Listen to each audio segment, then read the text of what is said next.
2 semanas antes el conducta del elección, ya preparaya el Departamento de Educación con mga classrooms de la escuela que el sirvi como mga polling precinct na eleksyon. Además, ya somete también el DepEd na Commission on Elections el lista del mga nombre del maestra quien el sirvi como mga Board of Election Inspectors na Mayo 9 eleksyon. Asegun con el Assistant Regional Director del DepEd, Pedro Melchor Natividad, el COMELEC ya según amo el quien escogisi quien sirvi como mga BIs na eleksyon.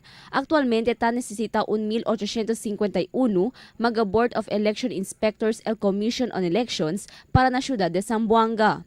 Como siyempre, kay traditional naman every election time, el eskwela identified as polling centers, el mga principals daton automatic yata prepara nila mga eskwela in coordination of course with the COMELEC.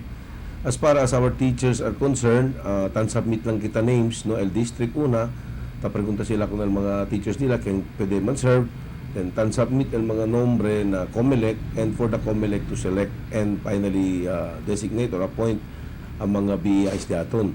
Según con Natividad, el primer semana de este mes, ya conducía entreño con mga Board of Election Inspectors aber prepara kanila na eleksyon. Además, esperanza pa también según conveni otra vez con mga BIs antes el eleksyon para se acorda acerca el mga debe observa durante el eleksyon. Según con Natividad, puera na mga maestra, el incluye también como mga BIs hasta con mga substitute teachers. Ya tiene cuánto batches, no? Cuánto batches training na Cecils akal for 3 days by district tiene. And this is not limited to teachers man. Tiene kan making substitute ya, maskin panali de barangay ta pwede man serve si paltal teachers.